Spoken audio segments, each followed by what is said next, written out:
Hello. All right, let's get you. Or something. We'll see. All right. Hello, everyone. Welcome in. This is Breakfast and Books. My name is Courtney. I'm one of the teen librarians at the Addison Public Library. And next to me is... Hello, Samantha. I do the marketing here at the library. Samantha's the one who makes our very cool neon logo for our library Twitch. There was a question of that last time from Great Volt Line, which... There you go. So, the person behind the power of our logo. So, if you are just joining us, we are in we're about halfway through reading The Hound of the Baskervilles by Sir Arthur Conan Doyle. It is a Sherlock Holmes mystery short story. It is one of the more famous Sherlock Holmes stories out there, and we're right in the thick of it, and it's kind of like starting to pick up, and there's a little bit of drama and a little bit of tea.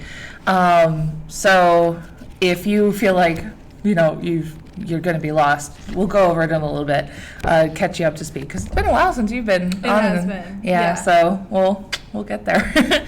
But this is a really popular story, so if you want to read along or read it for yourself, I'd suggest, popping over to your local public library, or if you're in the Addison area, come and grab a copy of ours. We've got like 5 copies of this book.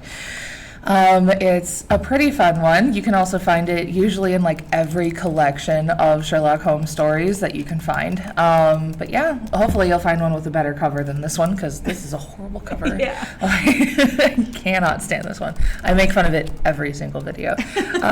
You can also scroll back to like our YouTube channel and see you can catch up from there. So here we go. So just to recap very quickly, Sherlock Holmes and John Watson, his buddy, his like partner in not crime, detecting crime, they took on a case for the Baskervilles.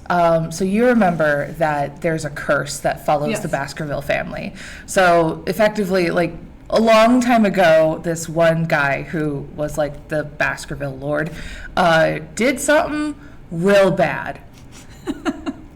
And he basically got killed by like a gigantic dog, and so then it said that the family has a curse on it that all of the men, or I don't know, there was not very specific because they only pay attention to the men. But like, all the men in the family who like live at Baskerville Hall, which is like this big manor house, kind of think like Downton Abbey-ish, but probably smaller than that, but still. So like that's kind of like the levels that we're going with. So anybody who lives at Baskerville Hall and is from the Baskerville family, you're doomed to be haunted by like this giant hellhound and then killed eventually by this hellhound. And it's like a curse and a legend and a myth, and like the Baskerville family like moved away a long time ago, but then this one, like the heir moved back and started doing really good stuff around the community, and then he mysteriously died. And so that was kind of where you were, I think I remember. Mm-hmm. Yeah. So Dr. Mortimer, who is like the doctor and sort of like a psychologist, psychiatrist, the one that prescribes meds. I can never get it right. He basically goes to Sherlock and is like, "Hi, this is super weird. I'm actually less concerned about that murder or that death because, and I'm more concerned about the fact that we have his heir, Henry Baskerville, coming in from the Americas, and he's going to start living at Baskerville Hall." So Henry Baskerville does show up. They find out that he was getting trailed around London. Somebody sent him a very mysterious note that was like ransom, words cut out of a newspaper, ransom telling him not to go to Baskerville Hall. There's some suspicions of who that might be who did that. We're not sure yet. And ultimately, Sherlock found, he saw somebody following them, but he wasn't able to catch them. So Sherlock's like, okay, sure. Yeah, we'll help you. Except I'm too busy to help you.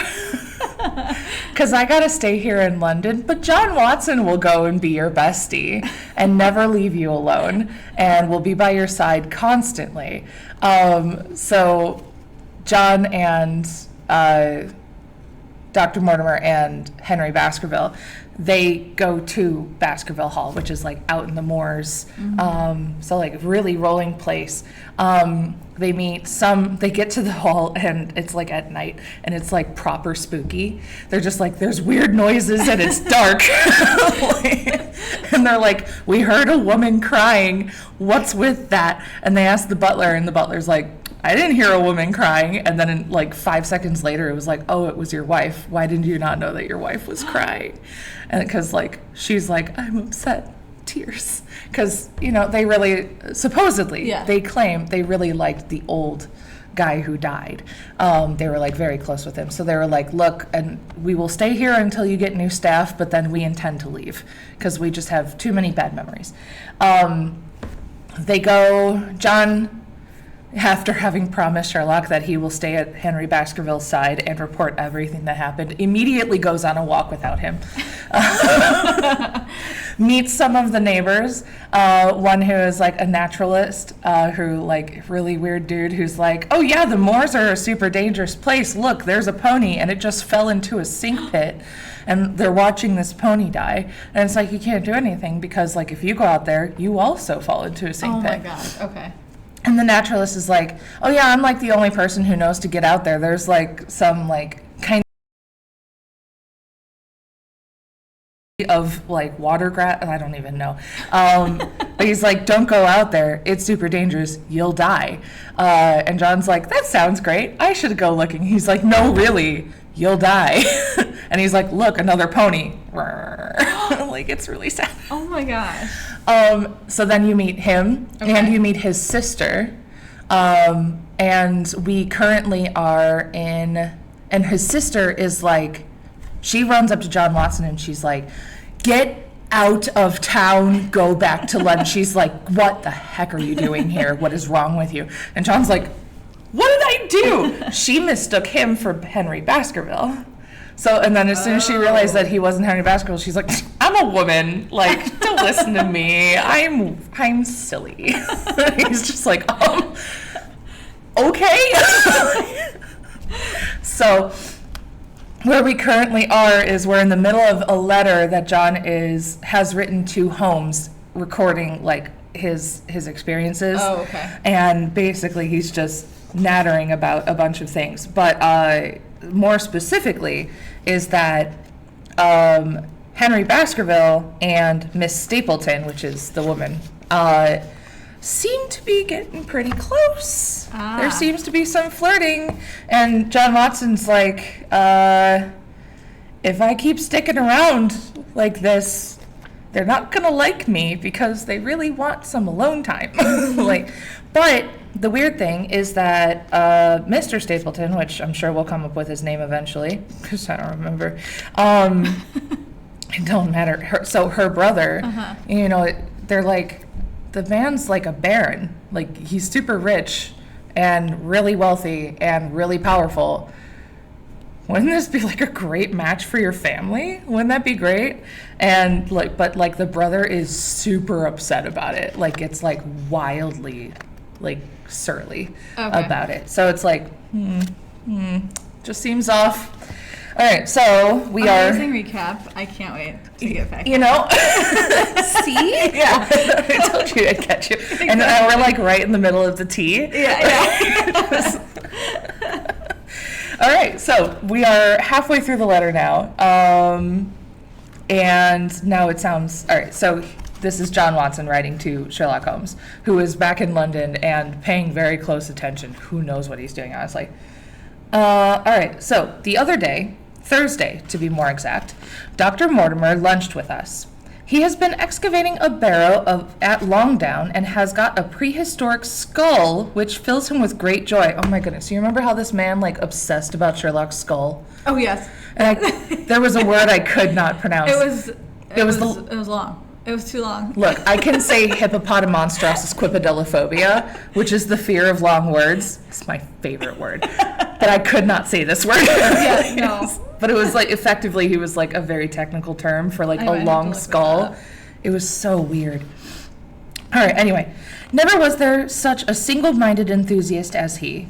The Stapletons came in afterwards, and the good doctor took us all to the yew alley at Sir Henry's request to show us exactly how everything occurred upon that fatal night. It is a long... That's a nice little thing to... Like, oh, welcome to lunch. Can you show me where my uncle died? Okay, thanks. You know, it was a long, dismal walk. It is a long, dismal walk, the yew alley, between two high walls of clipped hedge and a narrow band of grass upon either side. At the far end is an old tumble-down summer house. Halfway down is the moor gate, where the old gentleman left his cigar ash. It is a white wooden gate with a latch. Beyond it lies the wide moor. I remembered your theory of the affair and tried to picture all that had occurred. As the old man stood there, he saw something coming across the moor, something which terrified him so that he lost his wits and ran until he died of sheer horror and exhaustion. There was the long, gloomy tunnel down which he had fled. And from what? A sheepdog of the moor?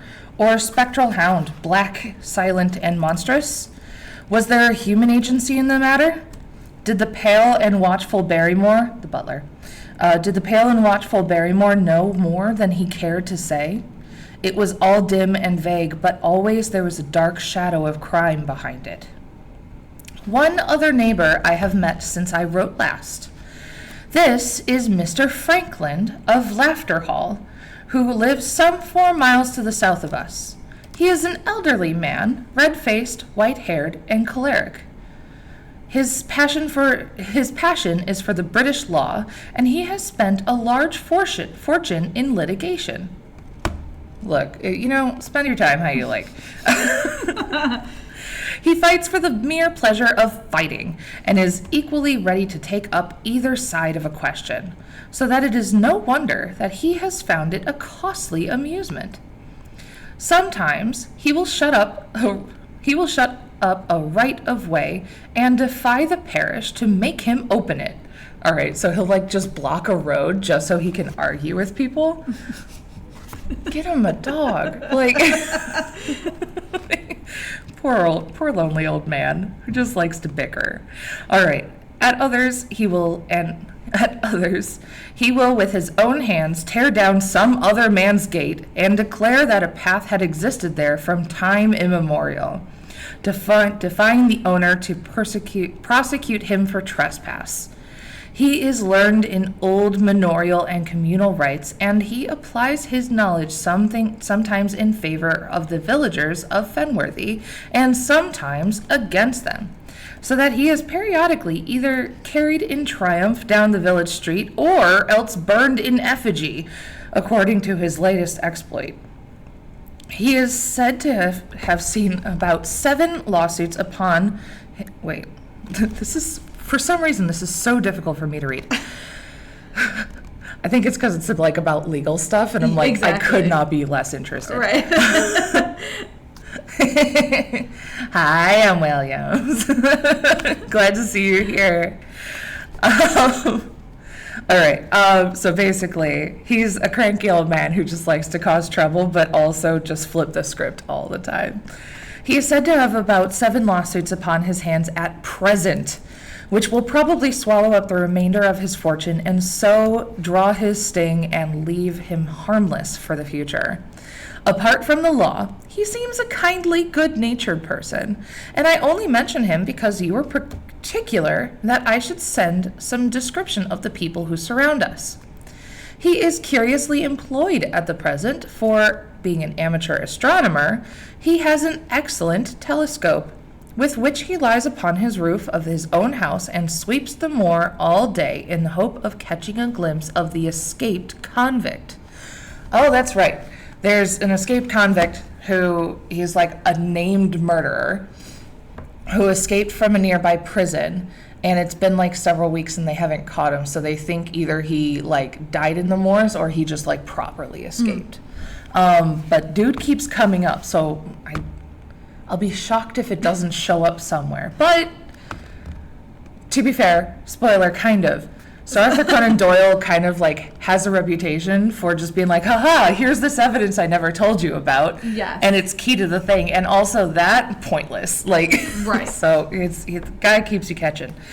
All right. If he would confine his energies to this all would be well. But there are rumors that he intends to prosecute Dr. Mortimer for opening a grave without the consent of the next of kin because he dug up the Neolithic skull in the barrow of Longdown. The skull that he showed up. So he helps to keep our lives from being monotonous and gives a little comic relief where it is badly needed.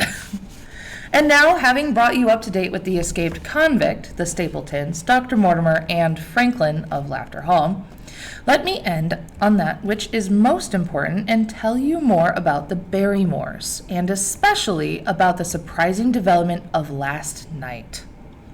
First of all, about the test telegram, which you sent from London in order to make sure that Barrymore was really here.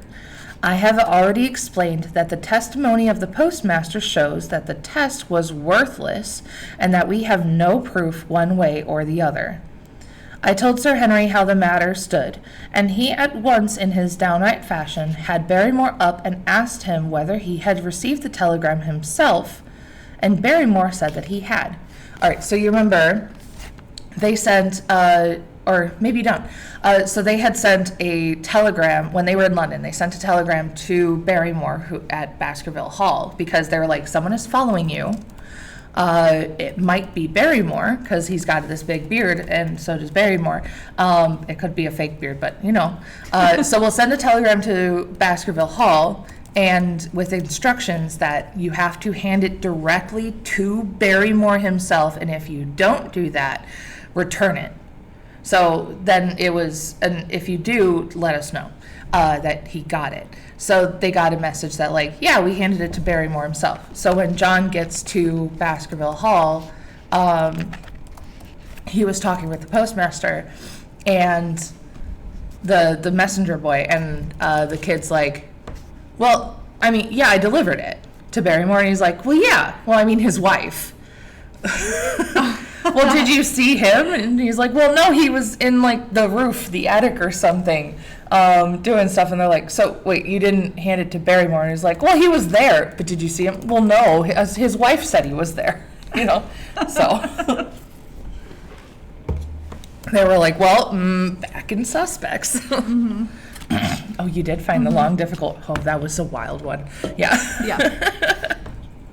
I'm like, mainly I just put it in the chat like every time because I'm trying to remember it and Yeah. I can't. Yeah. Yeah. And here it is. It's wild. It's absolutely wild. All right. So Sir Henry is asking, all right, so they were talking to Barrymore about this situation. Did the boy deliver it to your own hands? Asked Sir Henry. Barrymore looked surprised and considered for a little time. No, he said. I was in the box room at the time, and my wife brought it up to me. Did you answer it yourself? No, I told my wife what to answer, and she went down to write it. In the evening, he had recurred to the subject of his own accord. I could not quite understand the object of your questions this morning, Sir Henry, said he. I trust that they do not mean that I have done anything to forfeit your confidence. Sir Henry had to assure him that it was not so, and pacify him by giving him a considerable part of his old wardrobe, the London outfit having now all arrived. So all of his clothes that he ordered have now shown up, and he's like, look, I'm sorry, here, take my clothes. Mrs. Barrymore is of interest to me. She is a heavy, solid person, very limited, immensely respectable, and inclined to be puritanical. That's a fun word. I'm not going to lie. That's a fun one to say. Mm-hmm. You could hardly conceive a less emotional subject. Yet I have told you how, on the first night here, I heard her sobbing bitterly, and since then I have more than once observed traces of tears upon her face. Some deep sorrow gnaws ever at her heart. Sometimes I wonder if she has a guilty memory which haunts her, and sometimes I suspect Barrymore of being a domestic tyrant. Uh-oh. Yeah. Uh-oh. I have always felt that there was something singular and questionable in this man's character, but the adventure of last night brings all my suspicions to a head. And yet it may seem a small matter in itself. You are aware that I am not a very sound sleeper, and since I have been on guard in this house, my slumber has been lighter than ever. Last night, about 2 a.m, I was aroused by a stealthy step passing my room. I rose, opened the door, and peeped out. A long black shadow was trailing down the corridor. It was thrown by a man who walked softly down the passage with a candle held in his hand. He was in a shirt and trousers, with no covering on his feet. I could merely see the outline, but his height told me that it was Barrymore. He walked very slowly and circumspectly, and there was something indescribably guilty and furtive in his whole appearance. I have told you that the corridor is broken by the balcony, which runs round the hall, but that it is resumed upon the farther side, so it goes around. I waited until he had passed out of sight, and then I followed him. When I came round the balcony, he had reached the end of the farther corridor, and could see from the glimmer of light through an open door that he had entered one of the rooms. Now, all these rooms are unfurnished and unoccupied, so that his expedition became more mysterious than ever. The light shone steadily as if he were standing motionless. I crept down the passage as noiselessly as I could and peeped round the corner of the door. Barrymore was crouching at the window with the light held against the glass. His profile was half turned towards me, and his face seemed to be rigid with expectation as he stared out into the blackness of the moor. For some minutes he stood watching intently. Then he gave a deep groan, and with an impatient gesture he put out the light. Instantly I made my way back into my room, and very shortly came the stealthy steps passing once more upon their return journey. Long after, when I had fallen into a light sleep, I heard a key turn somewhere in a lock, but I could not tell whence the sound came. What it all means I cannot guess, but there is some secret business going on in this house of gloom, which sooner or later we shall get to the bottom of it. I do not trouble you with my theories, for you asked me to furnish you only with the facts. I have had a long talk with Sir Henry this morning, and we have made a plan of campaign founded upon my observations of last night. I will not speak about it just now, but it should make my next report an interesting read. So that is chapter 8. Yay! Yay! And now on to chapter 9, titled The Light Upon the Moor, and this is the second report of Dr. Watson. So we're on to the next letter. Oh, that's interesting. So these are dated? All right, so the first letter was October 13th. And then this one is Baskerville Hall, October 15th. So just a couple days later. My dear Holmes. And I do it that way because it's all capitals. And why wouldn't I? Why would I not? All right. My dear Holmes, if I was compelled to leave you without much news during the early days of my mission, you must acknowledge that I am making up for lost time, and these events are now crowding thick and fast upon us. In my last report, I ended upon my top note with Barrymore at the window, and now I have quite a budget already which will, unless I am much mistaken, considerably surprise you. Things have taken a turn which could not have been anticipated. In some way, they have within the last 48 hours become much clearer, and in some ways, they have become much more complicated. Isn't that the way? Yeah. But I will tell you all, and you shall judge for yourself. Before breakfast on the morning following my adventure, I went down to the corridor and examined the room in which Barrymore had been on the night before. The western window, through which he had been staring so intently, has, I noticed, one peculiarity above all other windows in the house. It commands the nearest outlook onto the moor. There is an opening between two trees which enables one from this point of view to look right down upon it, while from all the other windows it is only a distant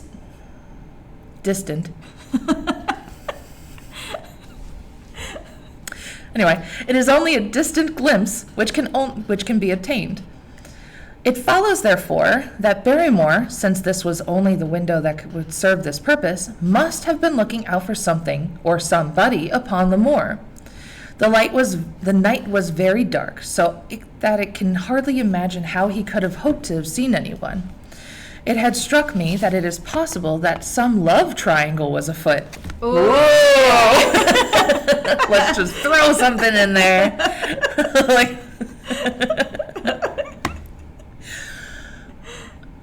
I think John Watson would be a good friend. You know, we would have lunch with John Watson.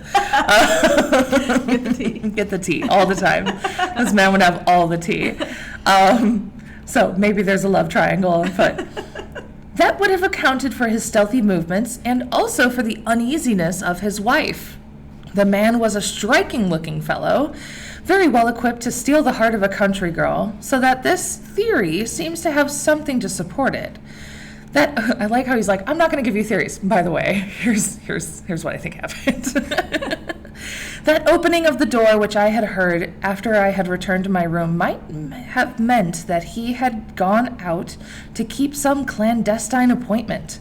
So I reasoned with myself in the morning, and I tell you the direction of my suspicions. However, much the result may have shown that they were unfounded. But whatever the true explanation of Barrymore's movements might be, I felt that the responsibility of keeping them to myself until I could explain them was more than I could bear. I had an interview with the Baronet, Baskerville, in his study after breakfast, and I told him all that I had seen. He was less surprised than I had expected. "Oh, I knew that Barrymore walked about nights, and I had a mind to speak to him about it," said he. "2 or 3 times I've heard his steps in the passage, coming and going, just about the hour that you name." "Perhaps, then, he pays a visit every night to this particular window," I suggested. "Oh, perhaps he does. If so, we should be able to shadow him and see what it is that he is after. I wonder what your friend Holmes would do if he were here." "I believe that he would do exactly what you now suggest," said I. "He would follow Barrymore and see what he did." "Then we shall do it together." "But surely he will hear us." "Well, the man is rather deaf." Convenient. "The man is rather deaf, and in any case, we must take our chances of that. We'll sit up in my room tonight and wait until he passes." Sir Henry rubbed his hands with pleasure, and it was evident that he hailed the adventure as a relief to his somewhat quiet life upon the moor. The baronet had been in communication with the architect who prepared the plans for Sir Charles, the man who died, and with the contractor from London, so that we may expect great changes to begin here soon. There have been decorators and furnishers up from Plymouth, and it is evident that our friend has large ideas and means to spare no plans or expense to restore the grandeur of his family. When the house is renovated and refurbished, all that he will need will be a wife to make it complete. Between ourselves, there are pretty clear signs that this will not be wanting if the lady is willing, for I have seldom seen a man more infatuated with a woman than he is with our beautiful neighbor, Miss Stapleton. And yet the course of true love does not run quite as smoothly as one would under the circumstances expect. Today, for example, its surface was broken by a very unexpected ripple, which has caused our friend considerable perplexity and annoyance. Perplexity is also a fun word. After the conversation which I have quoted about Barrymore, Sir Henry put on his hat and prepared to go out. As a matter of course, I did the same. "What are you coming, Watson?" he asked, looking at me in a curious way. "Well, that depends whether you are going on the moor," said I. "Yes, I am." Well, you know what my instructions are.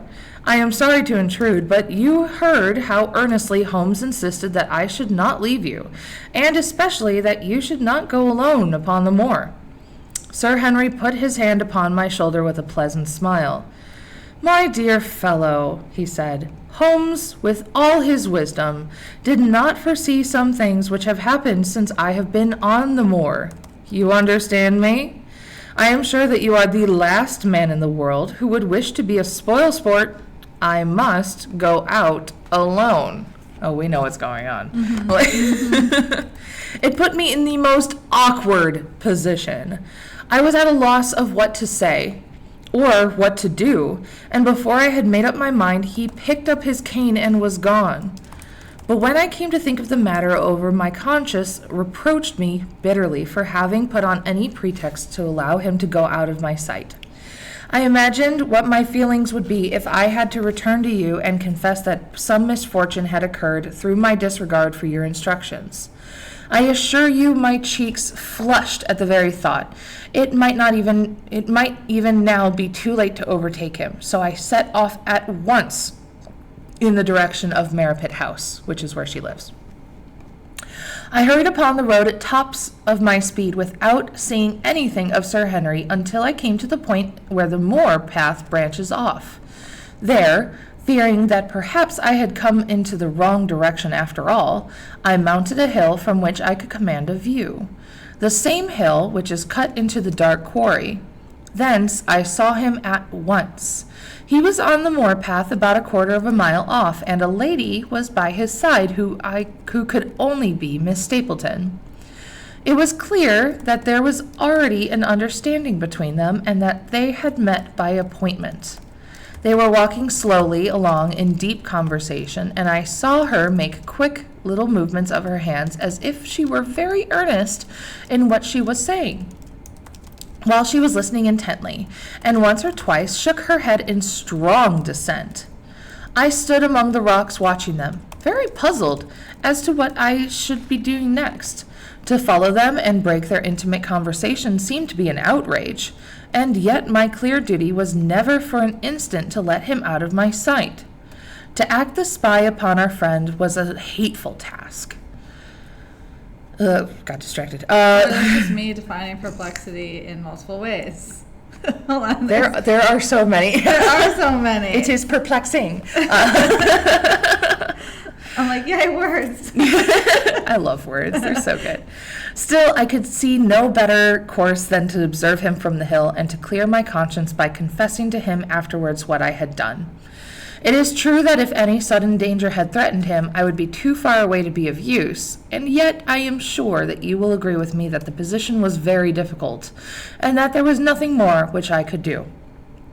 Our friend, Sir Henry, and the lady had halted on the path and was standing deeply absorbed in their conversation, when I was suddenly aware that I was not the only witness to their interview. A wisp of green floating in the air caught my eye, and another glance showed me that it was carried on a stick by a man who was moving along the broken ground. It was Stapleton, her brother, with his butterfly net. He was very much closer to the pair than I was, and he appeared to be moving in their direction. At this instant, Sir Henry suddenly drew Miss Stapleton to his side. Scandalous. His arm was around her. But it seemed to me that she was straining away from him with her face averted. Oh, no. He stooped his head to hers, and she hurriedly raised a hand as if in protest. Next moment, I saw them spring apart and turn hurriedly around. Stapleton was the cause of the interruption. He was running wildly towards them, his absurd net dangling behind him. He gesticulated, also a fun word. Mm-hmm. He gesticulated and almost danced with excitement in front of the lovers. With the scene, you're like, as you immediately start typing that one up. Yeah. Fun words. We hear every SAT word in the world is in this book. So he gesticulated and almost danced with excitement in front of the lovers. What the scene meant, I could not imagine, but it seemed to me that Stapleton was abusing Sir Henry, who offered explanations, which became more angry as the other man refused to accept them. The lady stood by in haughty silence. Finally, Stapleton turned upon his heel, beckoned in a peremptory way to his sister, who, after an irresolute glance to Sir Henry, walked off by the side of her brother. The naturalist's that's a different thing. The naturalist's angry gestures showed that the lady was included in his displeasure. The baronet stood for a moment looking after them, and then he slowly walked back the way he had come, his head hanging, the very picture of dejection. Poor confused man. He's like, I thought we were dating. Like, why is everyone so mad at me? Hoy, I have theories. I'm not gonna lie, I have theories. Yeah. The thing is that I've read a lot of Sherlock Holmes books and things, but it's been so long that I'm like, I don't know if I'm remembering something or if I'm like, what's going on? I could be following into the trap. Right.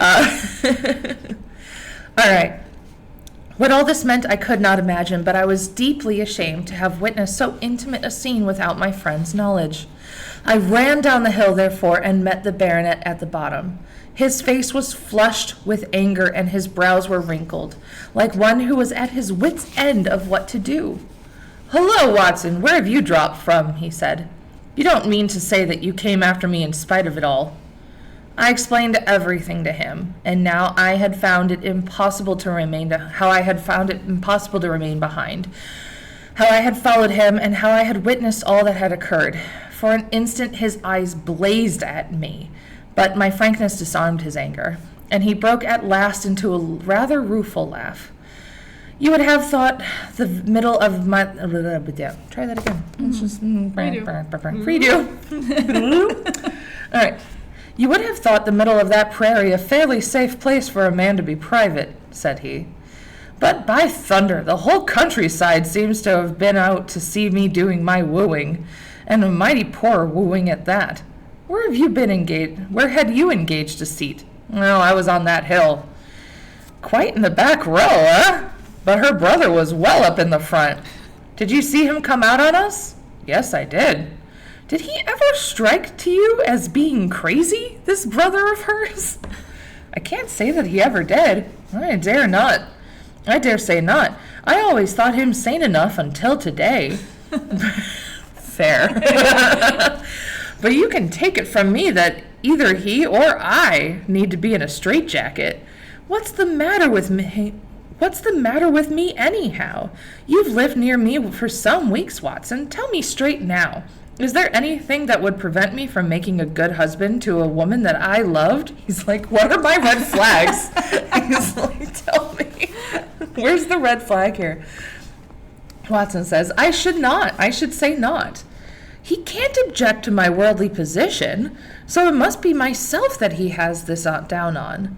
What has he against me? I never hurt man or woman in my life that I know of, and yet he would not so much as let me touch lips upon her fingers." "Did he say so?" "That, and a deal more." Please tell. Oh, it's a big paragraph. It is. You will. Yeah, here we go.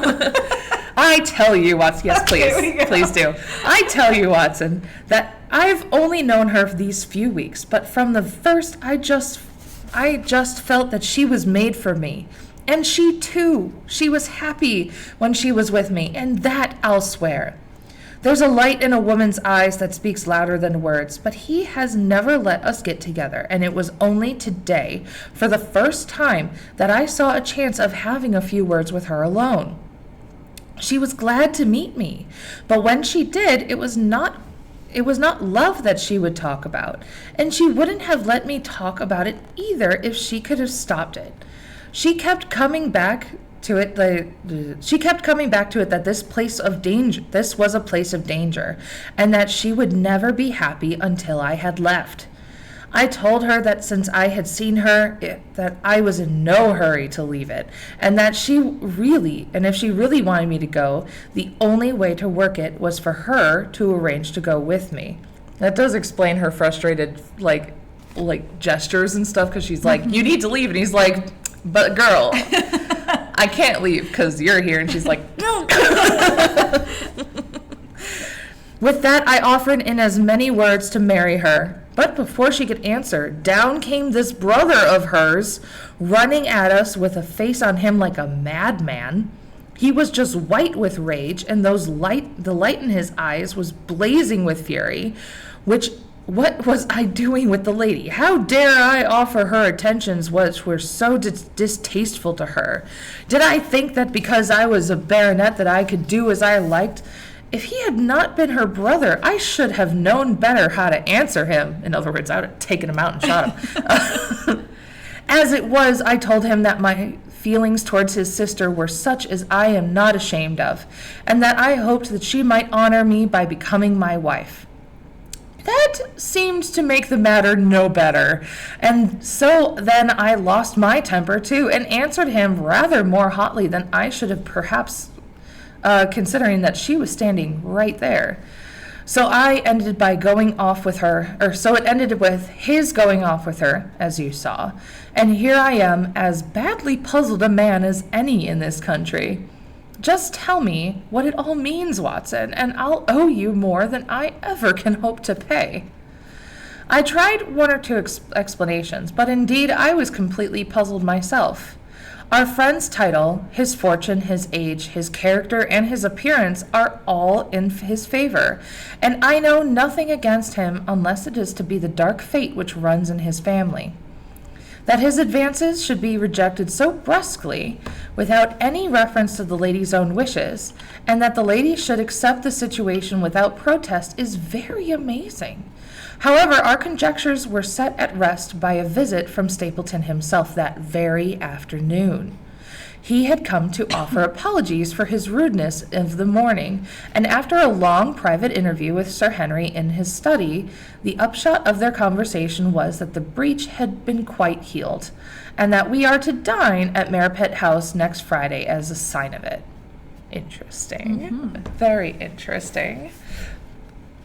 I don't say now that he isn't a crazy man, said Sir Henry.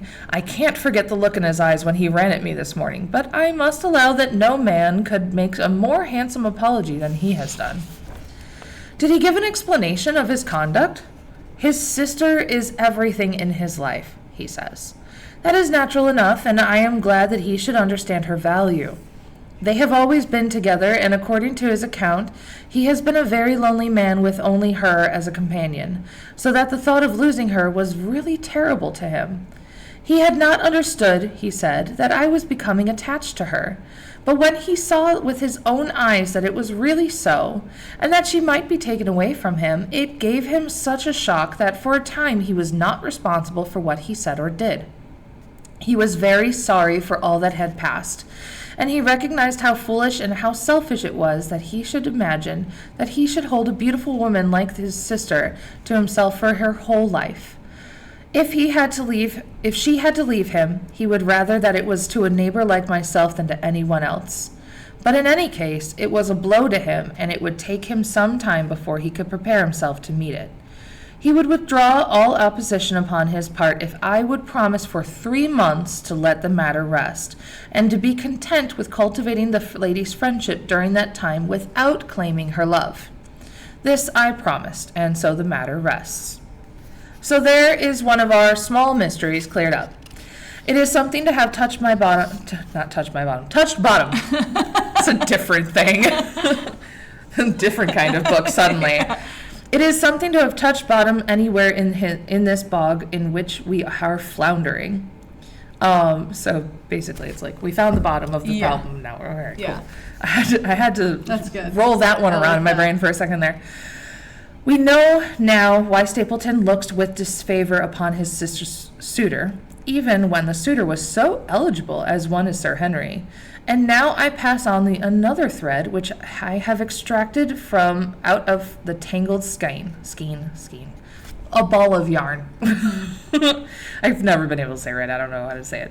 The mystery of the sobs on that night, of the tear-stained face of Mrs. Barrymore, of the secret journey of the butler to the western lattice window.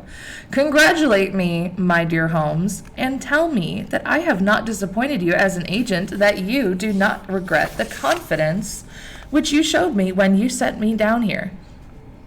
All these things have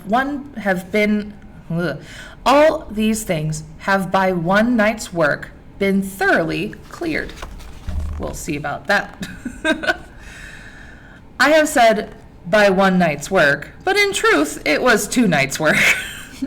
For on the first we drew entirely blank. I sat up with Sir Henry in his rooms until nearly 3 o'clock in the morning, but no sound of any sort did we hear except for the chiming of the clock on the stairs. It was a most melancholy vigil, and ended by each of us falling asleep in our chairs. Fortunately, we were not discouraged, and we determined to try again. The next night, we lowered the lamp and sat smoking cigarettes without making the least sound. It was incredible how slowly the hours crawled by, and yet we were helped through it by the same sort of patient interest which the hunter must feel when he watches the trap into which he hopes the game may wander.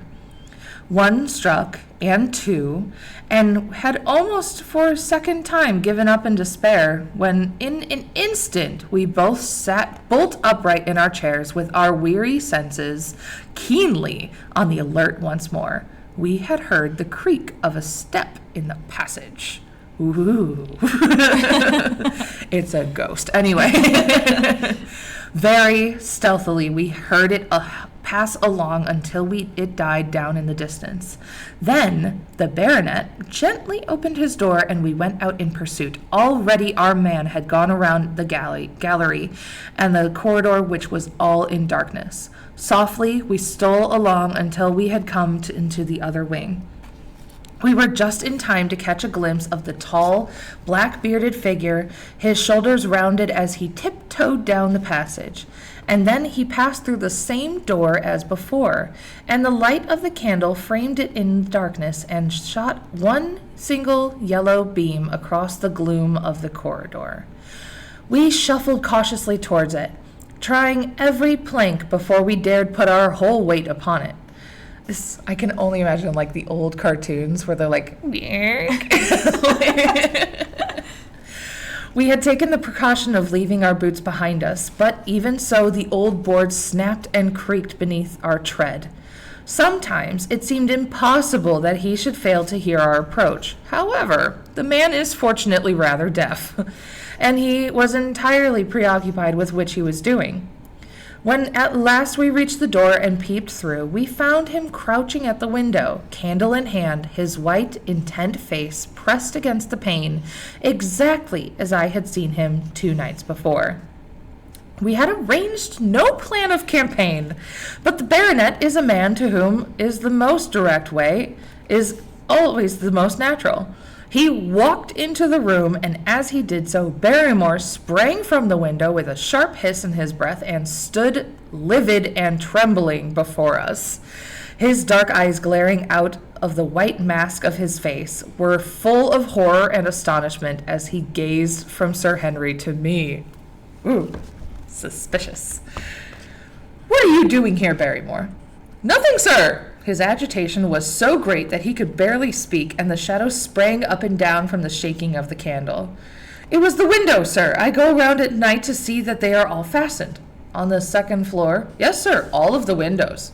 Look here, Barrymore. Fair, said Sir Henry sternly. We have made up our minds to have the truth out of you, so it will save you trouble to tell it sooner rather than later. Come now, no lies. What were you doing at the window? The fellow looked at us in a helpless way, and he wrung his hands together like one who was in the last extremity of doubt and misery. I was doing no harm, sir. I was holding a candle to the window. And why were you holding a candle to the window? Don't ask me, Sir Henry. Don't ask me. I give you my word, sir, that it is not my secret, and that I cannot tell it. If it is concerned no one but myself, if it concerned no one but myself, I would not try to keep it from you. A sudden idea occurred to me, and I took the candle from the trembling hand of the butler. He must have been holding it as a signal, said I. Let us see if there is an answer. I held it as he had done, and stared out into the darkness of the night. Vaguely, I could discern the black bank of the trees and the lighter expanse of the moor, for the moon was behind the clouds. And then I gave a cry of exultation. There we go. Mm-hmm. A happy cry. A loud cry. A wah! Anyway, a wah, if you will.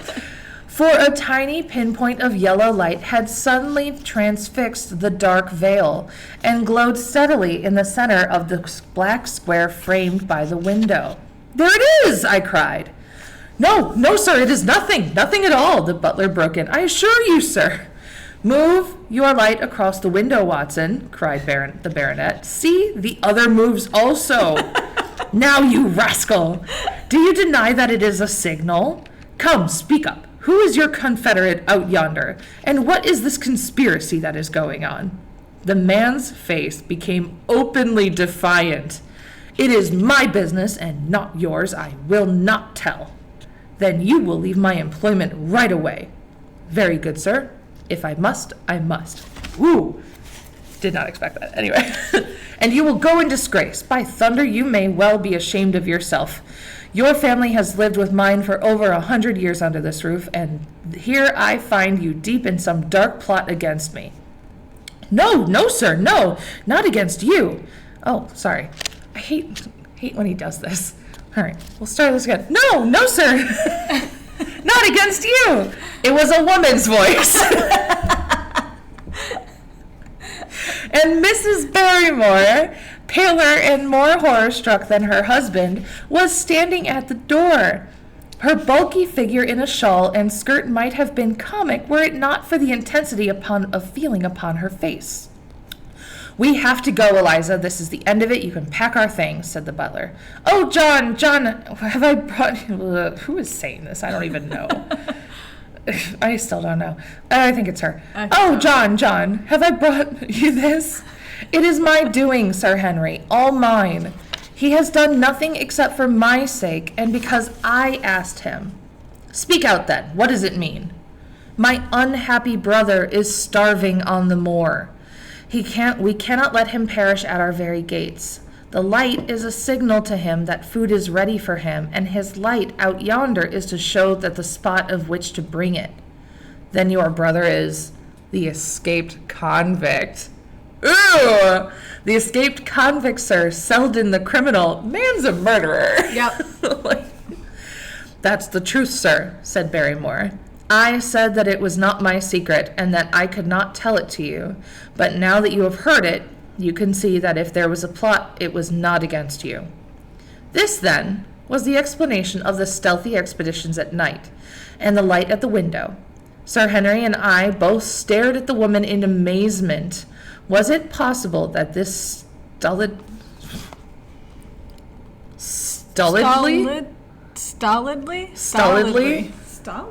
It might be like a version of like solidly. Mm-hmm. Yeah. So stolidly respectable person was the same blood as one of the most notorious criminals in the country because he murdered a bunch of people and then escaped prison. Come on. Okay. Yes, sir. My name is Selden, and he is my younger brother. We humored him too much when he was a lad and gave him his own way in everything until he came to think that the world was made for his pleasure. So they spoiled him rotten. And then he could do what he liked within it. When he grew older, he met wicked companions, and the devil entered into him until he broke my mother's heart and dragged our name in the dirt. From crime to crime he sank lower and lower until it was only the mercy of God which has snatched him from the scaffold. So he was about to be hanged. But to me, sir, he was always the little curly-headed boy which I had nursed and played with as an elder sister would. That was why he broke prison, sir. He knew that I was here and that we could not refuse to help him. So basically, we spoiled him to being a murderer. And I'm still spoiling him. Oh, this is not how we help people. He needs services. That's right. And she needs therapy. That's right. Which is okay. That's good. That's a good thing to have. Yeah. But golly, these people need help. Okay. When he dragged himself here one night, weary and starving with the waters hard at his heels, what could we do? Turn him in. Anyway, we took him in and fed him and cared for him. Then you returned, sir, and my brother thought that he would be safer on the moor than anywhere else until the hue and cry was over. So he lay in hiding there. But every second night we made sure that he was still there by putting a light in the window, and if there was an answer, my husband took out some bread and meat to him. Every day we hoped that he was gone, but as long as he was there, we could not desert him. That is the whole truth, as I am an honest Christian woman, and you will see that there's blame in the matter. It does not lie with my husband, but with me, for whose sake he has done all that he has. The woman's words came with an intense earnestness which carried conviction with him. Is this true, Barrymore? Yes, Sir Henry, every word of it. Well, I cannot blame you for standing by your own wife. Forget that I have said it. Go to your room, you two, and we shall talk further about this matter in the morning. When they were gone, we looked out the window again. Sir Henry had flung it open, and the cold night wind beat it upon their face. Far away in the black distance, there still glowed that one tiny point of yellow light. I wonder he dares, said Sir Henry. It may be so placed as to be only visible from here. Very likely. How far do you think it is? Out by the cleft tor, I think. Not more than a mile or two off. Hardly that. Well, it cannot be far if Barrymore had to carry the food out to it. And he is waiting, this villain, beside that candle. By thunder, Watson, I am going to take out that man. Bad idea, man. Just bad idea. Like, sir. Bad idea. We have established this far in. That's a bad idea. Oh, here's the best sentence. The same thought had crossed my own mind. These men. It was not as if the Barrymores had taken us into their confidence. Their secret had been forced from them. The man was a danger to the community, an unmitigated scoundrel from whom there was neither pity nor excuse. We were only doing our duty in taking this chance by putting him back where he could cause no harm. With his brutal and violent nature, others would have had to pay the price if we held our hands. Any night, for example, our neighbors, the Stapletons, might be attacked by him. And it may have been the thought of this which had made Sir Henry so keen upon the adventure. I will come, said I. Goodness sake. Then get your revolver, put on your boots, the sooner the better. The sooner we start, the better, as this fellow may put out his light and be off. And I'm actually stopping it there because we're out of time. Good stopping So point. that's a good stopping point. I'm going to put the bookmark right there. Woohoo! Cool. All right. So lots of drama, Yeah, that was lots good. of things That was a good happening. How are we feeling about this? Like, do you have any suspicions so far? Oh, no. I just also, I love your voices. Oh, thank you. I try. And I'm really into it, so I can't wait to keep going. Yeah. Well, so come back next week. Yeah. Which I think is next week the last week until September? Next week, the Tuesday is the 23rd. I think it. One moment while I very quickly look at a calendar. Yeah, so next week is going to be our last week until September. Okay. Although I might do a few in August. But we'll have like a several week break at the beginning of August. And then definitely, but in September, I think I'm switching it to Thursdays. Okay. So look out for that. We'll also have a Let's Play scheduled up too, which we'll figure out how that goes. We'll do that one live. Yes, I think we can now. So yeah, and those are really fun. They are really, really fun. Yeah. All right. Well, thank you for joining. Whether you were watching live or if you're watching through our YouTube later, this is it's starting to get quite fun. Yeah, We've got potentially we've gone from a love triangle scandal with the butler to instead oops, criminal. Oops, we're harboring a criminal. There's also the weirdness going on with the brother, sister, and Henry Baskerville.